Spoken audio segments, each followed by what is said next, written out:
case, I don't know, you've been under a rock for the last 24 hours because pro-Palestinian protesters, they climbed on war memorials last night.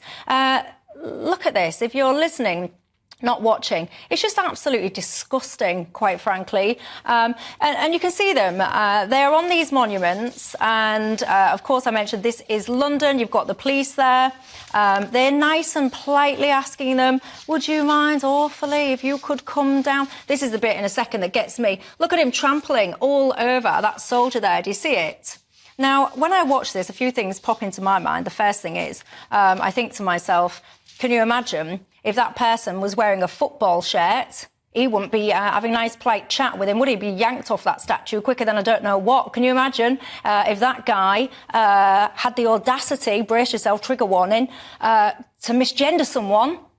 He wouldn't be having a nice polite chat with him, would he? That's the Royal Artillery Memorial, by the way, at Hyde Park, in case you're wondering.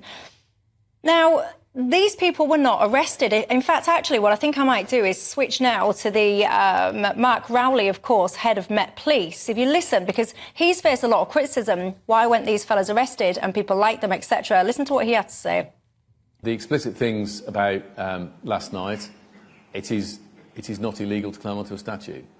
I think that might be something that government may consider, but that's for them to decide, not for me.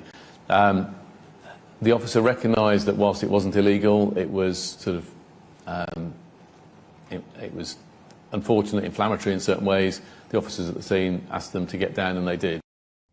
So I've got to say, Suella has been absolutely lambasted for having the audacity to suggest that there's two-tier policing in this country. I make her absolutely right. But anyway, is it illegal to climb on these things like that, these memorials like that?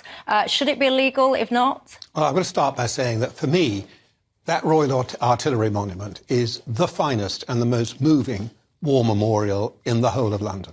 So when you see him trampling on that fallen soldier's leg like that, yeah, what does that make you feel? Well, I'm thinking the fallen soldier is made of bronze, and if he fell on him, it would hurt.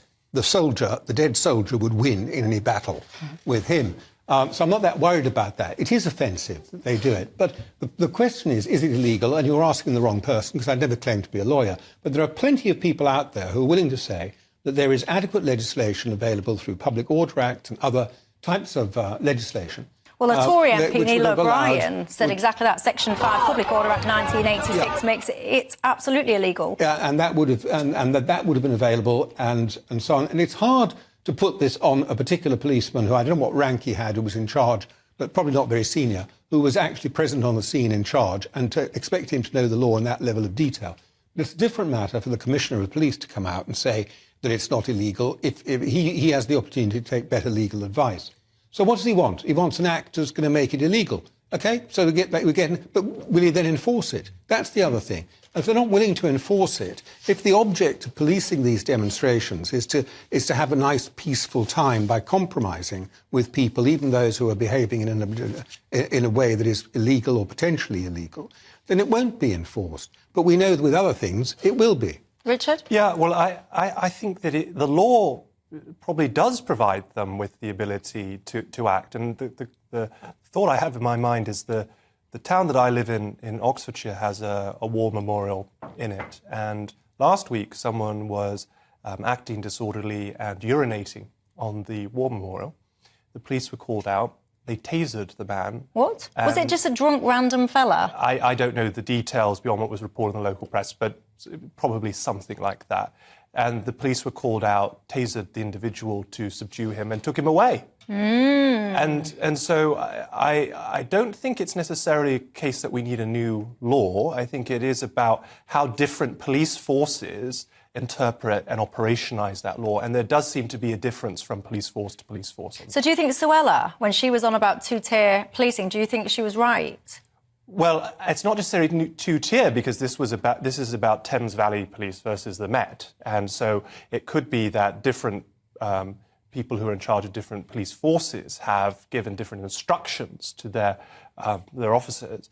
And also has been said, we're not necessarily sure about the particular individual police officers there at that particular moment and how they reacted in that moment might be different from how another police officer in the Met might have reacted. So what is going on, ladies and gents? I shall ask you that second clip that I played. You had all those officers running to try and protect the cenotaph in London as a massive crowd came towards them. This was in advance of the vote in Parliament. You know, I suspect there's a little bit of something going on here, because to me it became down to a face-off between Mark Rowley and Suella. Who was going to be right after that weekend? Which head was going to roll? It was in the Met Police's interest to make out the troublemakers were the so-called far-right people, wasn't it? And perhaps in Suella's interest to make out it was the opposite. But you can't watch those videos and then look back at what happened on Armistice Day and tell me with a straight face, seriously, that we don't have two-tier policing in this country. Am I wrong?